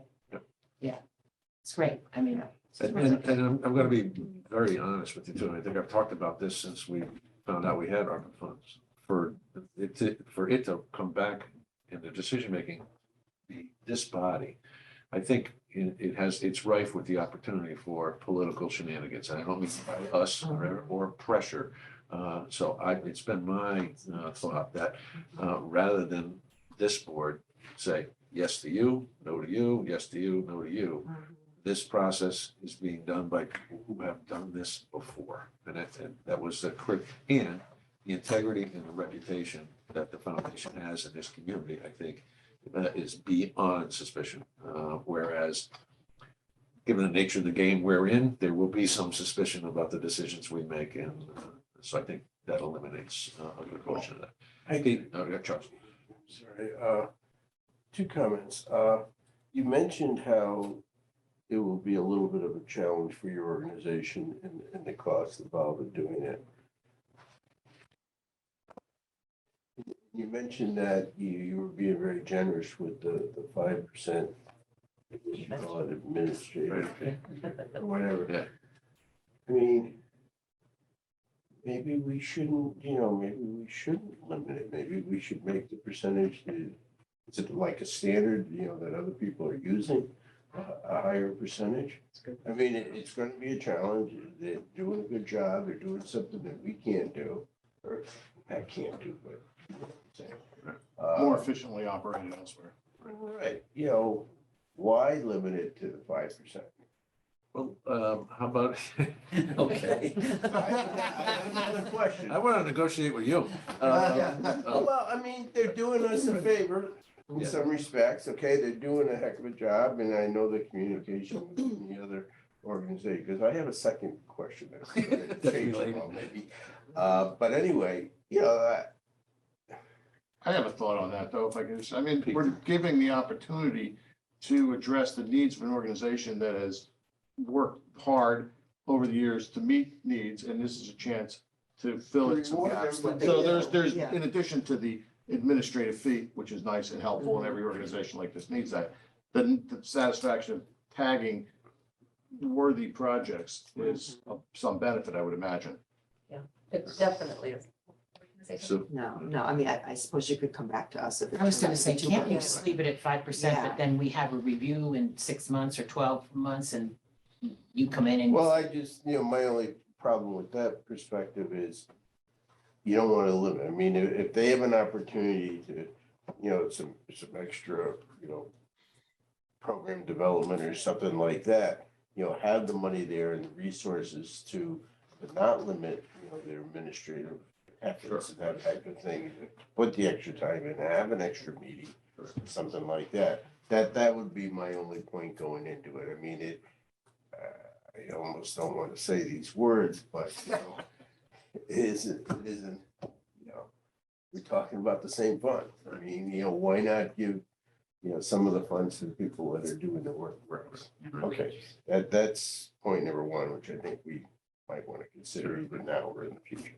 But the other point that you had made that perked my ears a little bit was, I know the foundation can do a great job with the nonprofits in our community, in the organizations, but you mentioned that other towns were doing it in coordination with businesses. Right. And I'm just wondering whether it be, the chamber or some other organization that we might consider similar. Yep, I think the answer is yes, we can have those conversations.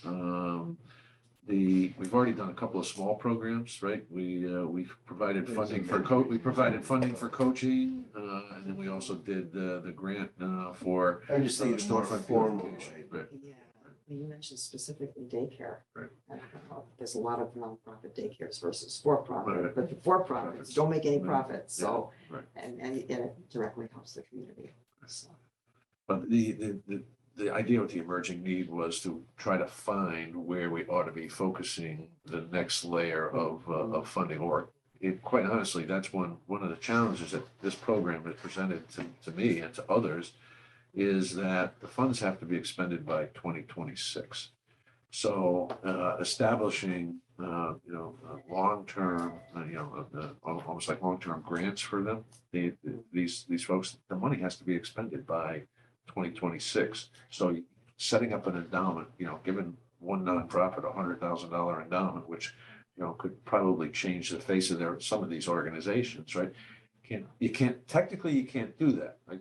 I have my suspicions that there's ways you can do that by changing the way you apply for that grant. You say, we're going to use this grant money for rent, utilities, and healthcare benefits for the next 2 years. All right. Well, you had another revenue stream that was originally going to cover those expenses. You take that other revenue stream and you build yourself an endowment. So, and again, the lawyers can talk about that, but I think it's a way to look at it. Because I was really disappointed that you couldn't do endowments with these funds at the outset. But the answer is yes. I think we should we can contemplate some businesses and the impact of them. But fortunately, those who are most significantly impacted probably aren't in business anymore, right? And our expertise is not business, so we have had a conversation about that. We would have to. And also just, you brought up emerging needs, and actually that's another area where we can provide some context as well. We actually just did a pretty significant strategic plan, and part of that was a data review, and we interviewed our stakeholders as well as looked at demographic trends and changes. And we found actually that the two largest issues and areas of need in our community were affordable housing, which we've heard a lot about, and that's not unique to Guilford by any stretch, and mental health services. So that's sort of been, and so what's driving us this year in our separate competitive grant making is really community well-being.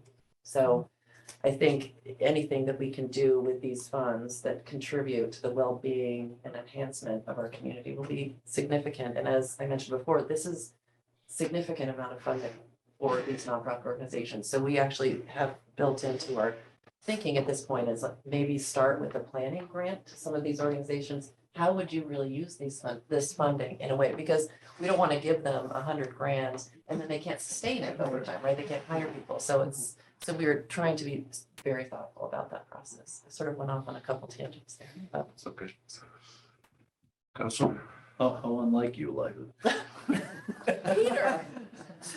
So, full disclosure, as Matt said, I was board chair for a couple of years there, but that ended with appointment of my successor, Linda Weber. So I'm trying to stick to the legality of this. This is a subrecipient agreement. Town is the recipient. You can grant it to a subrecipient. They're responsible for reporting. The town retains the responsibility of all reporting to state and federal authorities as to the use of the funds. Because of the way the amount that we've received being less than $10 million, the town selected that one of the options is you can just treat that as revenue replacement income, and the reporting requirements are much less. The town has done that. So this subrecipient agreement is to do two things. You'll see all the whereases. One is to recite that because we're under 10 million, we have selected that option. As long as we use the funds for government services, very broadly described, we're fine under ARPA. On the other hand, we've recognized, Matt has said, that this is really to try to address the issues that have arisen with the COVID pandemic. So we built that into the agreement so that although we have a broad ability to use these funds, we are choosing to use them for the COVID-related expenses. And that's what this does, is it appoints or awards the funds to the Guilford Foundation for using for those purposes. Now, the Guilford Foundation will only give the funds to other nonprofits. And as you've heard, and I won't repeat, there's a significant vetting process that goes with that. Some of you may recall that at the onset of the COVID pandemic, the foundation set up a COVID-19 relief fund and distributed 240 million, 240,000, something to that. About 100, we raised, our goal was to raise 20,000 and we raised about 140,000 distributed. So, which was done in a very short period of time, involved a lot of work by Liza and Jen Mullet, the other employee there. They are technically part-time employees. I've never seen part-time employees that work so many hours. We've always appreciated the board members, including the Community Investment Committee, are unpaid volunteers. And they, depending on their roles, and especially community investment, they put in a lot of time in this. So I think, and I guess I'm going away from the legal side and telling you, my own thoughts on the Guilford Foundation, but I think the funds are in good hands that way. I will say, as far as using a community foundation, Connecticut Conference of Municipalities encourages it. They have a statement in their toolkit: use existing delivery channels for efficiency. That's one of the recommendations they make. And they say specifically, if that means working with outside partners, including nonprofits or nearby communities that are already engaged in the work, so you can leverage their system, that would be prudent. So this, we're basically following advice. I've been trying to keep track of this with other municipalities in the state of Connecticut. There are other towns looking at the same thing. I haven't found one who's actually taken this final step with respect to a community foundation. Maybe it's out there, but I'll probably end up sharing this subrecipient agreement with some of our colleagues.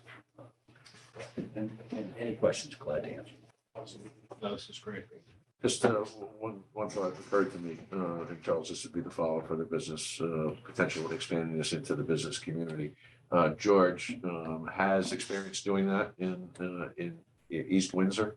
So that would more than likely require us to get more heavily involved in it and probably contract directly with George to handle that.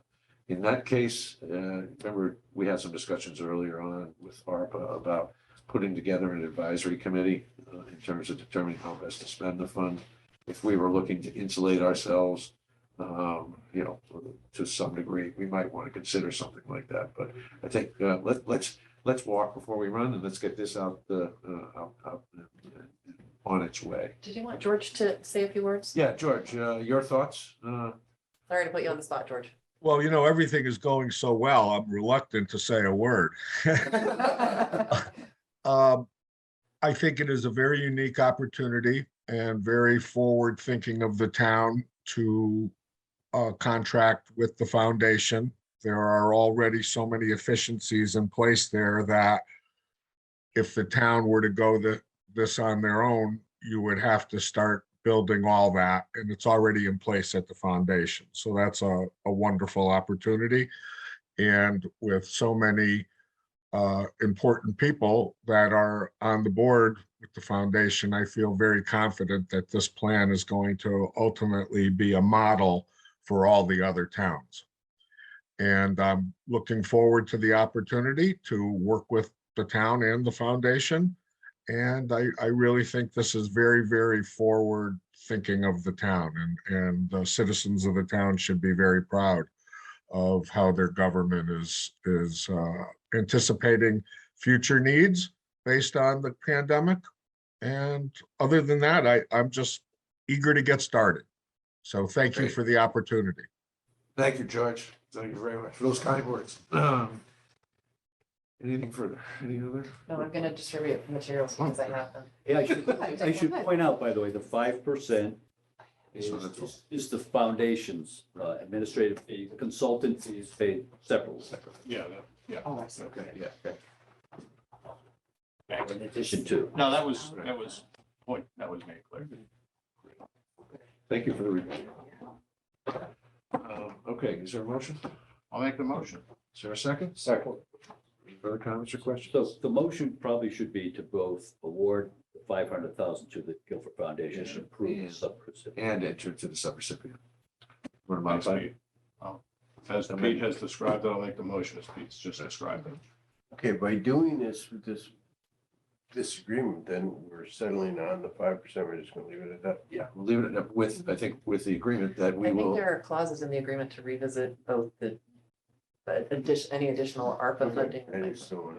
Thank you. I really appreciate appreciate it though, because it does take work. So thank Well, you. it not only takes work, but I don't wanna limit. I mean, if, if it requires, especially with development and programs and that kind of stuff. I mean, if to hire, somebody just do some of the data entry and stuff like that, it just seems to me that, okay. I agree. As long as we can contemplate doing anything we want, really, right? If we decide after, 3 months, oh geez, we grossly underestimated our thing. Let's Well, have we that. could do so much more with an extra 20 hours. I mean, you got, Well, I would suggest instead of building it in now and it would be taken out of these funds, that if that need arises, Liza, as you're going through this data entry, for instance, or geez, we really need even another employee. Two things. A, we can amend this agreement in writing or do a separate application to this board saying, here's what we're contemplating doing as part of our subrecipient services. We could use X amount to do it. my point though is if we do it now, I mean, I personally, respect the foundation that they're not going to use funds that they don't need. Right. Rather than having to go back and to amend or rewrite or reopen or whatever, just do it now to the standard fee that, exists out there. Well, I think as George just pointed out, there is no standard fee. And in the case of the Windsor, whatever the other towns. Yeah, Windsor. And I don't know how that was structured, but that was different. That was a straight contract of George, not a third party administrator. Well, let's leave the window open. My only thing is, to save time and effort. I respect the foundation that they're not gonna abuse. Well, I'm pretty confident that if the team, Liza and the team determine that they're underwater on this, Liza won't hesitate to come back. Yeah, but I don't want to, see, that's my point. I don't want to get to the point of having to make that, being stressed to being underwater. I want to say, okay, we have an opportunity, let's utilize it to our fullest ability. Okay. Could So you do up to 10%? that leaves it, and then we need to have an evaluation. That would take Then they time as have to well. keep track of everything and figure it out. I see it as, it's not as if we're creating from scratch an organization and an overhead system that is, we're going to be necessary, which would be the problem if we leave it with the town or create another entity. By using an existing entity, there's a lot of the infrastructure in place, and this supplements that overhead to allow them to administer these particular funds. I'm comfortable with this.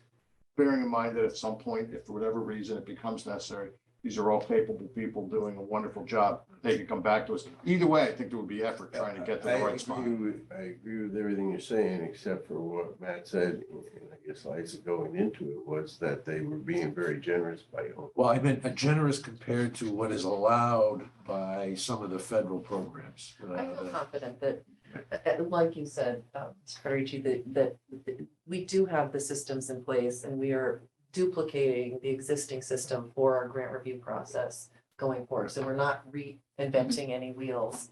I just said you would be stressed a little bit, so that's. I'm what- always stressed. I'm a mom. That's what we do. All right, we're killing it now. Let's look at real numbers here. 5% of $500,000 is $25,000. That's a part-time employee for a year for you folks, right? Right. Okay. Well, I was working. Thank you for advocating your. Yes, continued- yeah, Thank are you, you Charles. interested in board work? Beat it up or anything, it's just that I would rather, we have an opportunity to get something accomplished, I don't want to. Thank you. Nick Thank you for with that time. perspective, because so often folks look at nonprofit organizations and just want to support programs or, new initiatives, and the reality is the bulk of the work is, and the important part of your work is the staff and the board and the, so I appreciate the acknowledgement. Even the operating fund for the foundation was like a new concept 10 years ago, like, duh, Yeah. we need to do that. Yeah. So, Yeah. Okay. Thank you. So that, we are where we We have a were. motion? yes. As described. And a by Steve. second? Motion pending. And let me try your minds. All in favor? Aye. Aye. Opposed, abstained, recusals, hearing none, motion carries. Thank you very much for Thank you. making this. Thank you. By the way, Thank you for your confidence. your signature on this document, you need board already. approval to sign? I already have it. Of course. Are you gonna get me a copy of it? Yes. Awesome. Thank you. Let's get to work. Exactly. So do the finance committee, do they see it next or is this? Now, this one, Yeah, sorry. Board of Finance, we run this by them tonight in terms of. They'll know, but they don't have to vote. They don't have to vote. Okay. We've been getting their approval on it, on all of our ARPA funding, Okay. our Got it. ARPA funding decisions. And it's largely because we just want to make it look like it's all one thing. But the legislative body has the ability to distribute the American Rescue Plan funds. As Councilor Barrett will tell you, we are the legislative body. Okay. You mentioned a strategic study you did of needs. Where can we find that? Is that on the website? It's on my computer. Oh. But we would be happy to share it with you. We've used it internally, but I'd be happy to I'd share like some to see information. it. Yeah, I'd let like me, to see that. yeah, I will clean it up and get it to you, for sure. And quite honestly, if there is further need to develop that study to pick at some of the things you found. Yeah. If you folks would be willing to act as this entity that coordinates that kind of study, I think we could certainly consider additional American Rescue Plan funds. Yeah, it's hugely interesting. I mean, nothing shocking that you sort of know, but when you see the data and it reinforces what you think you know, it's pretty impressive. So, thank you all. Thank you. Thank you. Thank you. Bye. You know. Do we have to stay for the rest? No, you're Thank you for staying as long as you. Oh, no, thank you. Okay, item 13, discuss and take possible action on the 2023 meeting schedule. It's attached. No matter what, I'll undoubtedly still run into a buzzsaw somewhere, but as long as I'm concerned. I have two things, and this is the last year I'll have to ask this, but I'm not sure for the January one. I just texted someone from the bank and I didn't get an answer yet. It's possible that on the 17th, which is the Tuesday after Martin Luther King, Right. I might need to request that this meeting be in the afternoon. But I think possibly the board meeting was changed, but I can't remember. If it's not changed, then it doesn't have to be in the afternoon. Right. So I'll find out, but I didn't find out yet. Okay, well, we've got two more meetings Well, I to can change find this out by calendar. today. To change this calendar. And then the February meeting, I know there's a conflict on the 21st, so I am requesting that the February BOS meeting, this group meet in sometime after 12 o'clock. I'm fine with that. What works better, later in the afternoon? so it doesn't Anytime is disrupt your fine with me, workday? as long as it's after 12. Later is actually good for me too. Okay, so we want to do 4 o'clock? 4 o'clock is really. Is that- Or even the next morning. Once in a while, I think it's not a bad idea to have an afternoon meeting. Give some folks a shot. So we're going to approve this, I'm asking for a motion to approve the 2023 meeting schedule with a change that the February 21st meeting will be at 4 o'clock. And if required, we may be moving the 17th. Right. Okay, I is there a I motion? might find that out. That sounds like Sandy just made it. I made it. Okay, and a second. I'll second it. Second, any further comments or questions? Hearing none, will you try your minds? All in favor? Aye. Aye. Opposed, abstaining, recusals, hearing none, motion carries. Okay, item 14, appointments and resignations. Let's act on, is there a motion to act on the resignation received from Bonnie Burns from the Harbor Management Commission with appreciation and regret? Is Lou, I'll make it. You make it? Is there a second? Second. Let me try your minds. All in favor? Aye. Opposed, abstaining, recusal, that motion carries. Request for use of town property. Is there a motion to approve all of them at once, Charles? Yes. All holiday, all holiday signs. And a second? I'll second. Any comments or questions? No. Okay, let me try your minds. All in favor? Aye. Aye. Opposed, abstaining, recusals, hearing none, motion carries. Committee reports, Sandy, anything on housing that's new or updated? Well, we had that open meeting at the library Yep. at the end of October, and yes, because I wasn't at the BOS meeting on the 7th. Right.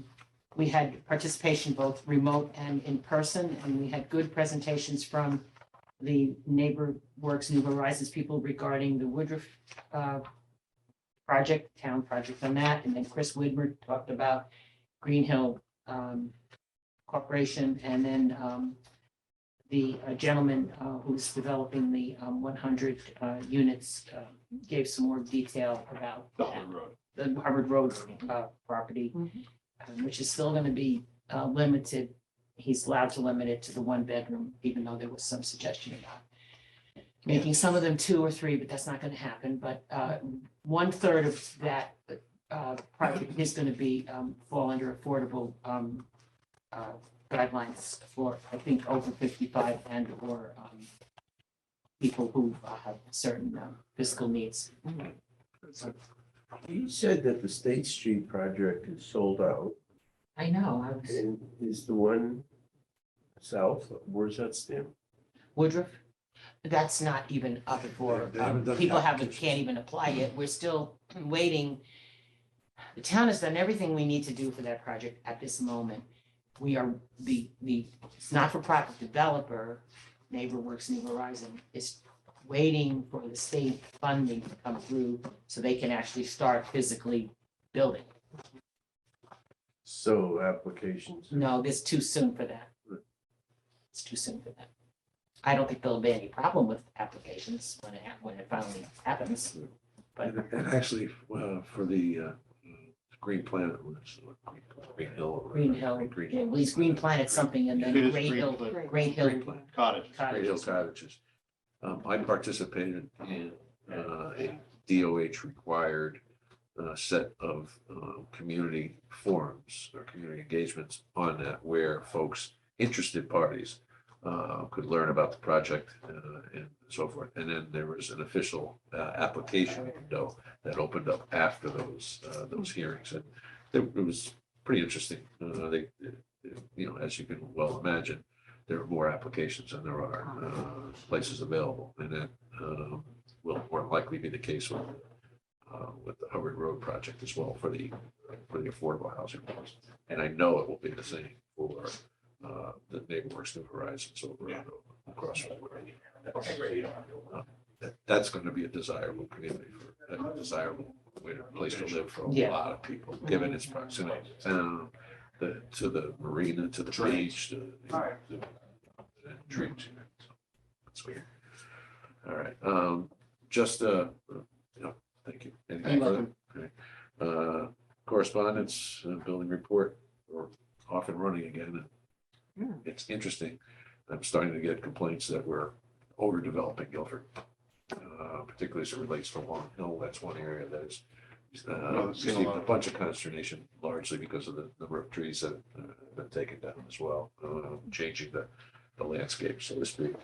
you know, at the same time, we're buying open space, you know, we made a couple of commitments on open space over here. So. I mean, if I get one more comment on the Quantapug property and the house right up the street, I mean, all anybody wants to talk about.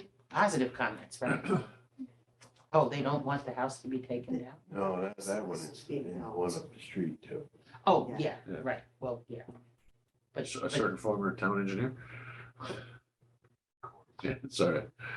I'm not worried. I've gotten positive comments about the town acquiring the property. at The south of triangle river. south of the dam. Mostly Yeah. positive. But do they, you know, be interesting to see the developments going forward? I mean, Yeah. some people are, you know, positive about it, but, you know, the historical significance. Well, I had an informal conversation with Joel and it doesn't sound like it sounds like everybody's gonna be happy in this. Good. It's good. Okay, old business, new business, this is really old business since we just approved the use of the green for the tree lighting. I would welcome anyone else's participation with me that night up on the stage. Singing? No, I learned my lesson. I'll leave that to somebody else who can actually carry a tune in the bucket. I sense like a volunteer. So I'd be happy, you know, I'd be happy to share the stage with all of you as part of I that don't thing. think I'll be up on the stage. but Okay. I'll be in the distant back way. Before or after, One of before or the after, local- Bucktown or Amarillo. I'll share that with you later. That's right. All right. Anything else? I'll entertain a motion to adjourn. So moved. Second, all in favor? Aye. Aye. There you go. Thank you all. We got to Good put meeting. in our machines, huh? Yeah, we do.